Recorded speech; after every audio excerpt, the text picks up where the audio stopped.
I was writing a book about my past severely mentally abusive, traumatic relationship, marriage, unfortunately. And my brain just kept getting scattered because I'd remember things I'd block out, learn things I didn't know. That's fun.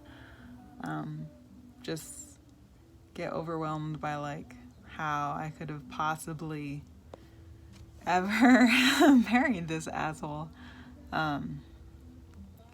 So yeah, I stepped away from it for a while because I lost my dad and COVID and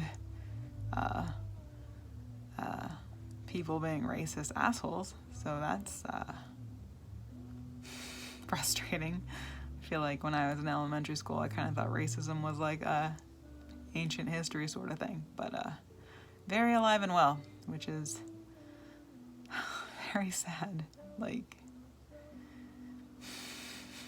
wow, when you learn that some people you kind of thought were cool were total racist assholes.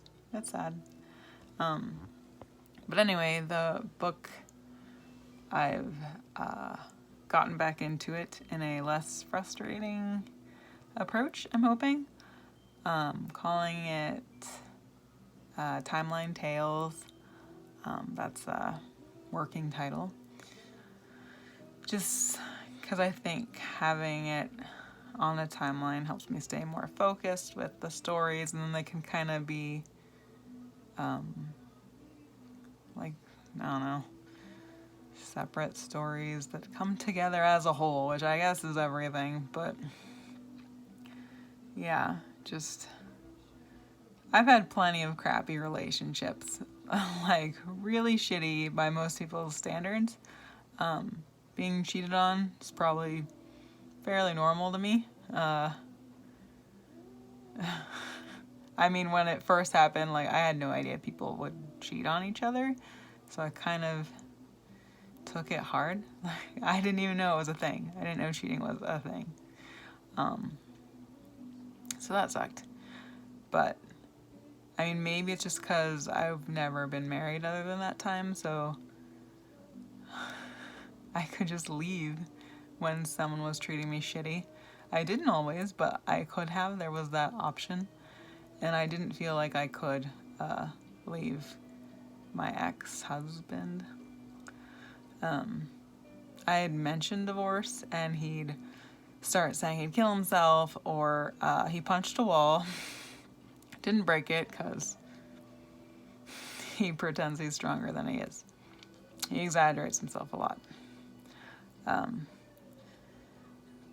But yeah, no one else I was with refused to work and made me work multiple jobs and sell my shit, and the once in a while, once a month, once every couple months I got a day off, him and his mom wanted me to drive him or drive them to go shopping. I live in a rural community, so it's an hour or two depending on where they wanted to go, or I'd want to go to Portland or the beach or whatever, not realizing the beach is gas, money, and food and hotel. It's $500 pretty quick. Probably oblivious because he never had to pay for shit. And I think I had him pay for breakfast once, and he threw a total fit. This was after we were divorced even. And I had bought him a shirt, and I was like, hey, how about you pick up breakfast? And I just paid that amount for you. I'm not working. You were just bragging about how much money you have. But yeah, so no one else forced me to pay for them to live while being a total disrespectful piece of shit and refusing to work, like I said, stay at home, flirting with this girl all the time. No one else manipulated me to leave my family so they could be closer to their mom.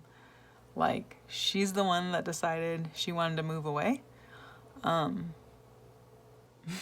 she definitely does not outrank my mom or dad or brother or sister for that matter. And I mean, I love all of them, but my sister, like, is a bit of a challenge. Still a better person than his mom, for sure. None of them are like relationship scam artists or, use relationships for housing, whatever the fuck. So, yeah, quite the tangent. Or not really. But, yeah, he was just super shitty. The only thing he wanted in my pants was probably my wallet. Unless he was talking about some fat fetish bullshit or some, like, incest pedophilia bullshit. Other than that, he wouldn't touch me. Unless it was something that was, like, traumatizing that I'd have to, like, block out or, like, pretend I couldn't hear him talk or something. But, like, I was married and I wasn't gonna cheat, so, like, that was my only option for 5 years. Yeah.